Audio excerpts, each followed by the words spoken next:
Assalamualaikum warahmatullahi wabarakatuh. Perkenalkan, nama saya Novitas, Tanbuk A41118123. Baik, di video kali ini saya akan menjelaskan materi mengenai stratifikasi sosial. Pengertian stratifikasi.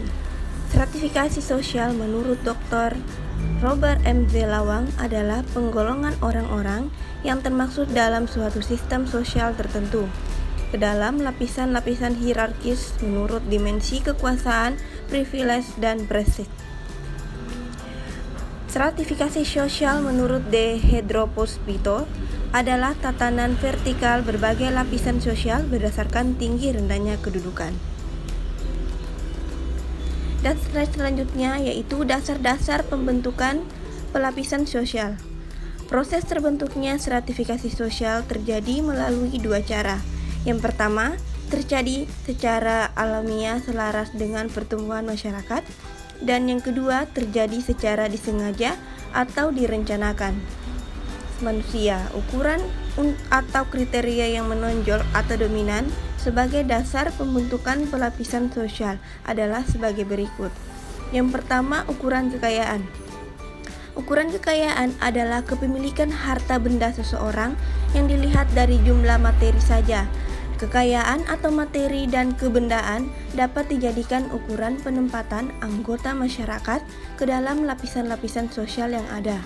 Barang siapa yang memiliki kekayaan paling banyak, mana ia akan termaksud lapisan teratas dalam sistem pelapisan sosial. Demikian pula sebaliknya. Yang selanjutnya ada ukuran kekuasaan dan wewenang. Ukuran kekuasaan dan wewenang adalah kepemilikan kekuatan atau power seseorang dalam mengatur dan menguasai sumber produksi atau pemerintah. Dan yang ketiga, ukuran kehormatan. Dapat diukur dari gelar kebangsawan atau dapat pula diukur dari sisi kekayaan materi.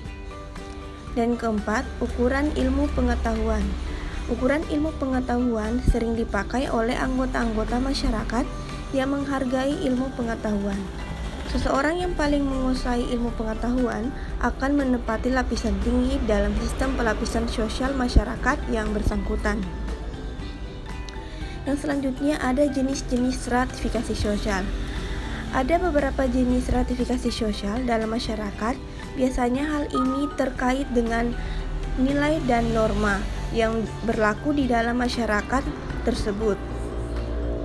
Berikut ini adalah jenis-jenis stratifikasi sosial yang dijabarkan oleh Sosiologi Universitas Indonesia Komanto Sunarto, yaitu stratifikasi usia atau age stratification.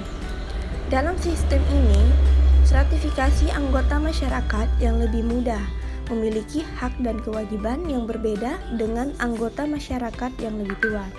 Contohnya, anak sulung akan mendapatkan prioritas lebih dibandingkan anak bungsu, yang dimana hal ini dapat dilihat dari sistem ahli waris di beberapa kerajaan di dunia. Yang kedua, ada stratifikasi jenis kelamin atau sex stratification. Hal ini terkait dengan jenis kelamin seseorang yang dimana antara laki-laki dan perempuan memiliki hak dan kewajiban yang berbeda-beda, dan bahkan terkadang cenderung hierarkis. Dan yang ketiga, stratifikasi etnis atau ethnic stratification.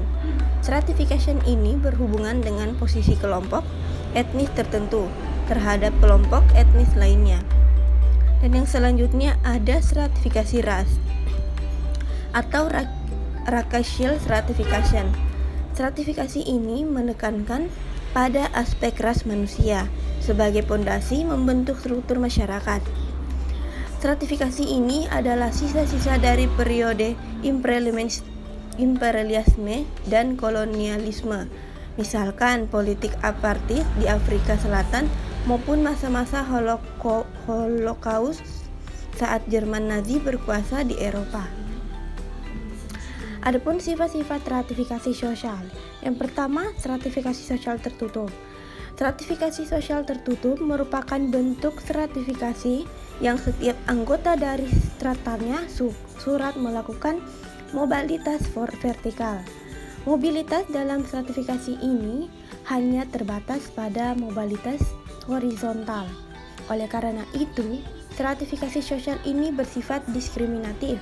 Contohnya adalah sistem kasta yang ada pada agama Hindu, yang dimana anggota masyarakatnya dapat dikelompokkan ke dalam 4 kasta, yaitu Brahmana, Kshatriya, Vaishya, dan Sudra, di mana pada sistem seseorang akan sulit melakukan perpindahan kelas karena sistem kasta dapat dilakukan melalui garis yang ada pada gambar tersebut.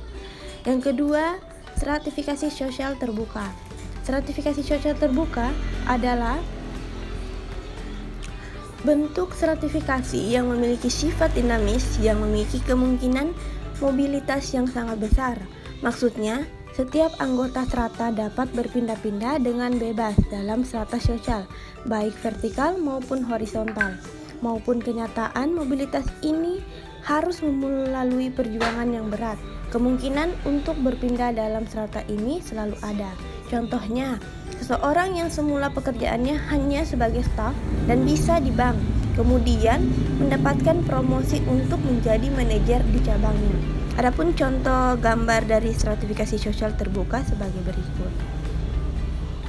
Baiklah, itulah materi dari saya. Lebih dan kurangnya saya mohon maaf. Wabillahi taufik walhidayah. Wassalamualaikum